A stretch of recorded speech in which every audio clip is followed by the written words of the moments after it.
This happened 4 months after the birth of our beautiful baby girl. Our little girl was the sweetest, most gentle little newborn any new parent could have asked for. We named our little one after the month she was born in, May. May was born on a rainy night. I was the only one in labor on the entire floor that night. Like any new mother, I was exhausted after hours of labor. All I wanted to do was rest. My husband Matt looked after our little one while I rested a bit, but he eventually fell asleep too. I was laying in my bed watching my new family sleep peacefully when I felt a sudden urge to use the restroom. I called for my nurse, asking her to help me get up and walk over to the bathroom. After a few minutes, the nurse came in. I hushed her as she began speaking. I pointed to Matt, who was passed out on the sofa. The nurse and I quietly exited and began walking to the bathroom. As we were making our way back to my bed, another nurse came in carrying a small blanket. She walked in and began looking around. When my nurse asked her who she was looking for, her coworker looked confused. She began explaining to us as she was passing over to the nurse station. She walked past her room and saw a little girl with long black hair standing on her tiptoes, looking at her newborn baby girl. The nurse mentioned that the little girl was wearing a dress and assumed she might need a blanket since the room was chilly.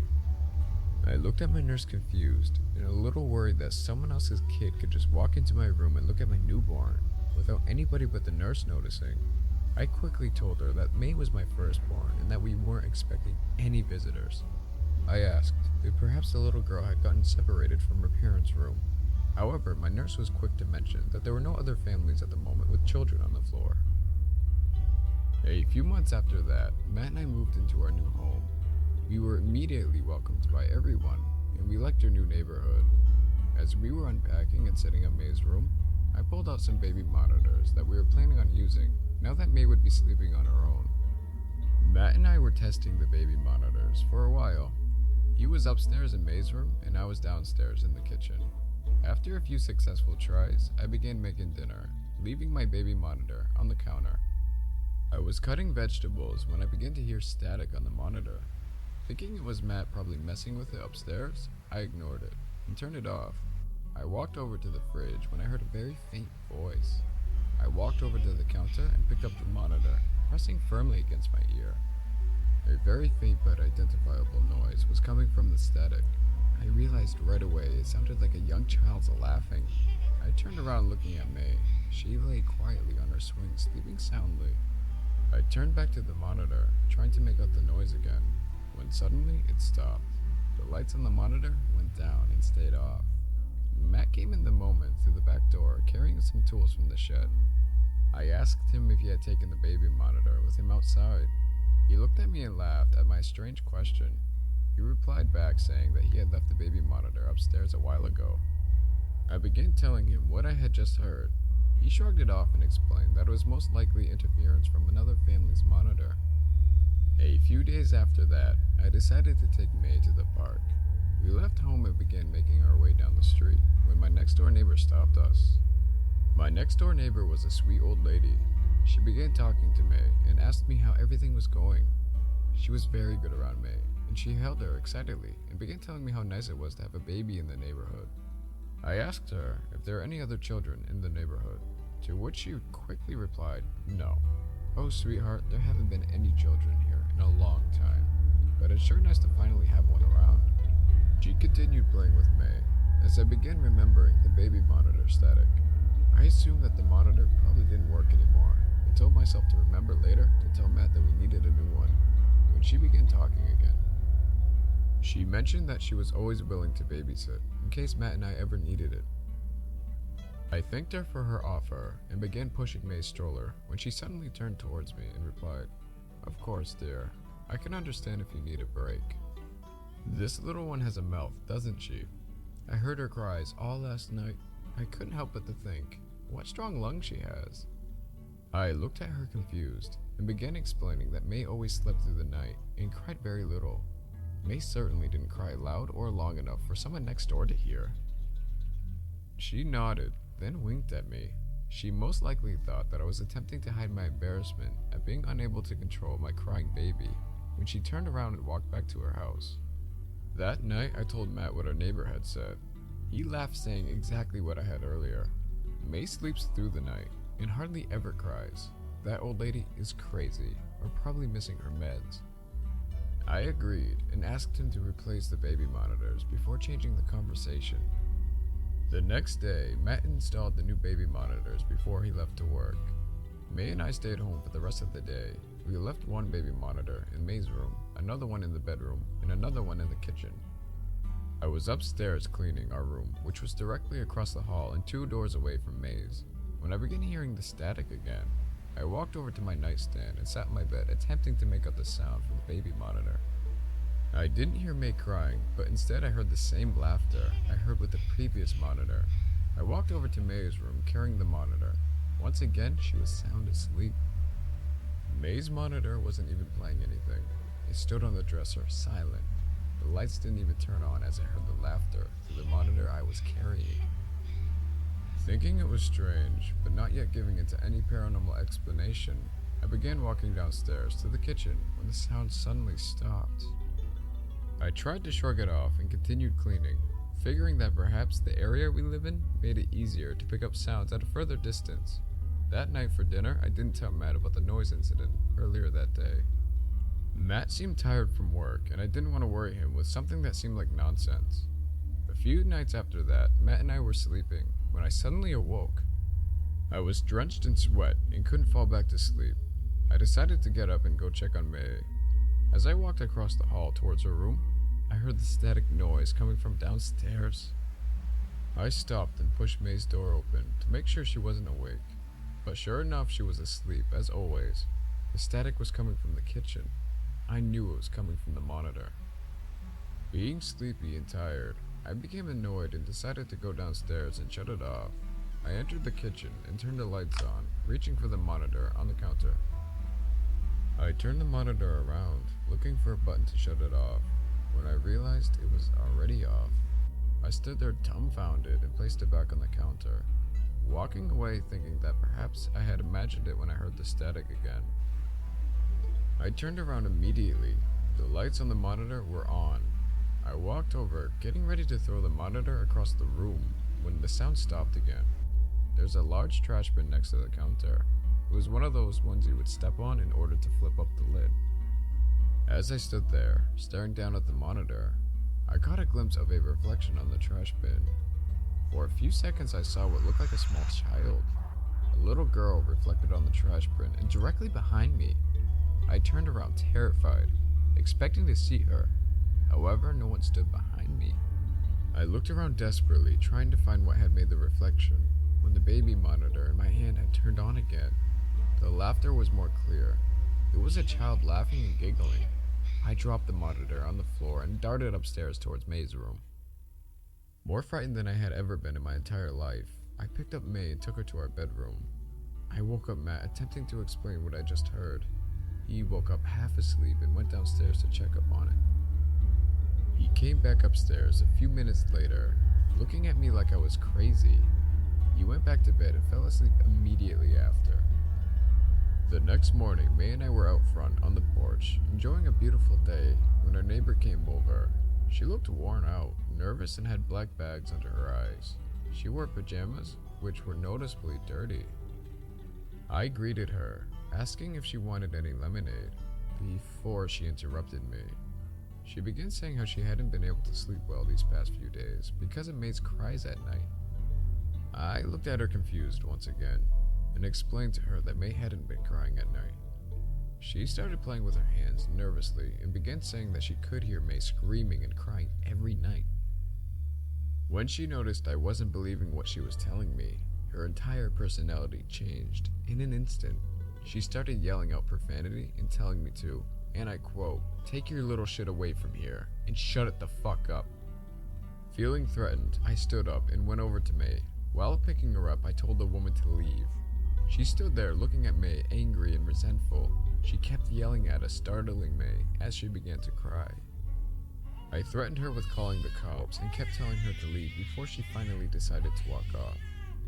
I went inside the house shaken up, and I felt upset that my neighbor would act in such a way where I felt threatened. I called Matt, asking him to leave work early, explaining what just happened. He immediately left the office and started heading home. As soon as he arrived home, I explained further what our neighbor had said. He became extremely upset. As he held May, we talked about what our neighbor had said regarding May's crying at night. He also didn't understand what our neighbor was talking about. May was a good baby. She hardly gave us any grief. As we were talking, we heard a knock on the door. Thinking that it was our next door neighbor again, Matt gave me May as he went to go see who was knocking. I let out a sigh of relief when our neighbor from across the street came in. Mr. Moss was one of the first friends we made when we moved here. Matt invited him to sit down and offered him something to drink. Mr. Moss politely declined, saying that he came over to talk to us about something very important. Matt and I sat down. I laid May on her swing, giving Mr. Moss my complete attention. He began explaining that earlier that morning, he had seen our next door neighbor come over and start screaming at me. He explained that for a few days now, our neighbor had been acting kinda strange, and he had noticed it when coming home from work. He mentioned that on one particular night, he pulled up to his house after working late and he noticed her outside. She was standing outside in her pajamas on the side of the house while looking up at the window above her. When I asked him for details on the window she was looking up at, he explained that it was the one on the second floor in the right corner of the house. I looked at Matt nervously. As Mr. Moss described May's window, Matt held my hands tightly. Mr. Moss went on to explain that after he pulled up to the driveway, he noticed that she wasn't moving. He found it curious that she didn't even look to see what car it was. Not wanting to spook her, in case she hadn't noticed him, he went inside his house to continue some work he still had left. He said that he was working on his laptop for a couple hours before deciding to go to sleep. As he was turning off the lights, he looked out the window, noticing that my neighbor was still standing there staring up. He started fidgeting on the sofa while he spoke to us, as if what he was saying scared him. What he said next frightened me to the point of tears. This time she wasn't standing alone, he said. He saw what seemed to be a little girl standing behind her, looking at her. He estimated the little girl was probably no more than 5 years old. She was wearing a dress and had long black hair. He mentioned that while looking outside his window, he gasped a little. And at that exact moment, the girl slowly turned away from my neighbor and turned her head towards him. He said at that moment he was scared and immediately closed his blinds and laid in bed too frightened to go to sleep. I asked him if he went up to go look again, to which he replied, no. Matt and I thanked him as he left the house. We looked at each other deeply concerned about what he just shared. After a few hours of discussion about potentially getting the police involved, Matt got up to use the bathroom. I sat there completely lost in thought when I began hearing the baby monitor from the kitchen again. I stood up and ran to the kitchen. I stared at it while the familiar static slowly cleared to laughter. I picked up the monitor and ran towards the bathroom, pressing it firmly against the door, yelling at Matt to come out. He opened the door, asking what was wrong. When he stopped to hear the laughter playing on the monitor, I gave the baby monitor to him as we ran upstairs to May's room. We had put her to sleep upstairs after she passed out on her swing. We ran inside her room, nervous and scared, when we saw that she still lay there, sleeping in her crib.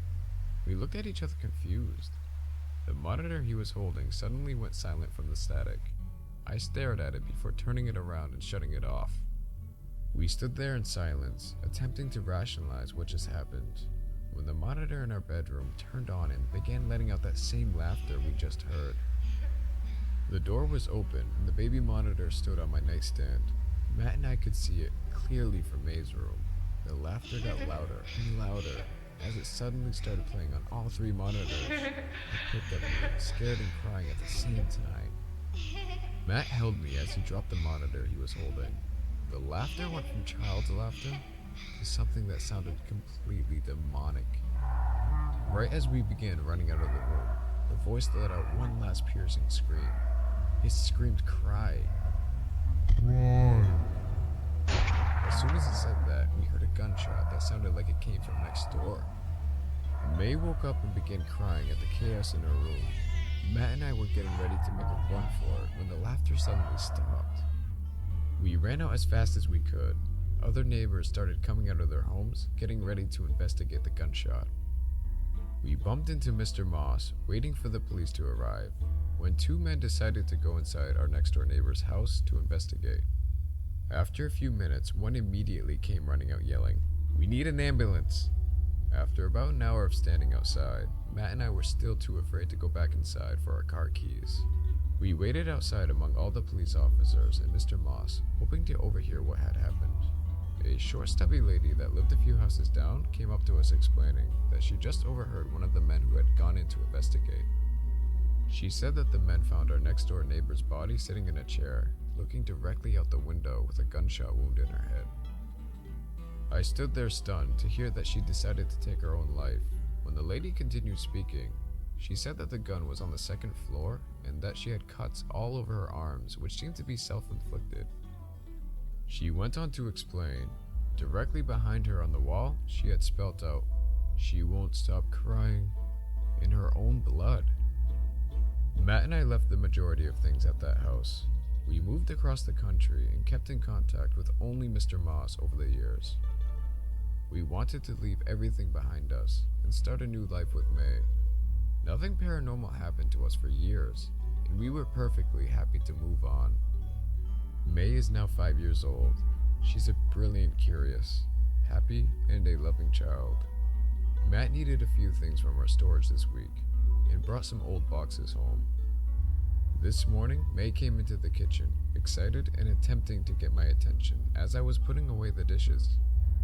I had my back turned on her as she kept repeating, "Mama, girl, she's funny. Mama, she's laughing." I finally turned around, thinking that she was talking about her playdate next door, and I dropped the plate I was holding on the floor. The plate shattered on the floor, as did my heart when I saw what my little girl was holding up next to her ear. May was holding up one of the old baby monitors from the old house, and on it, I could hear a child's laughter.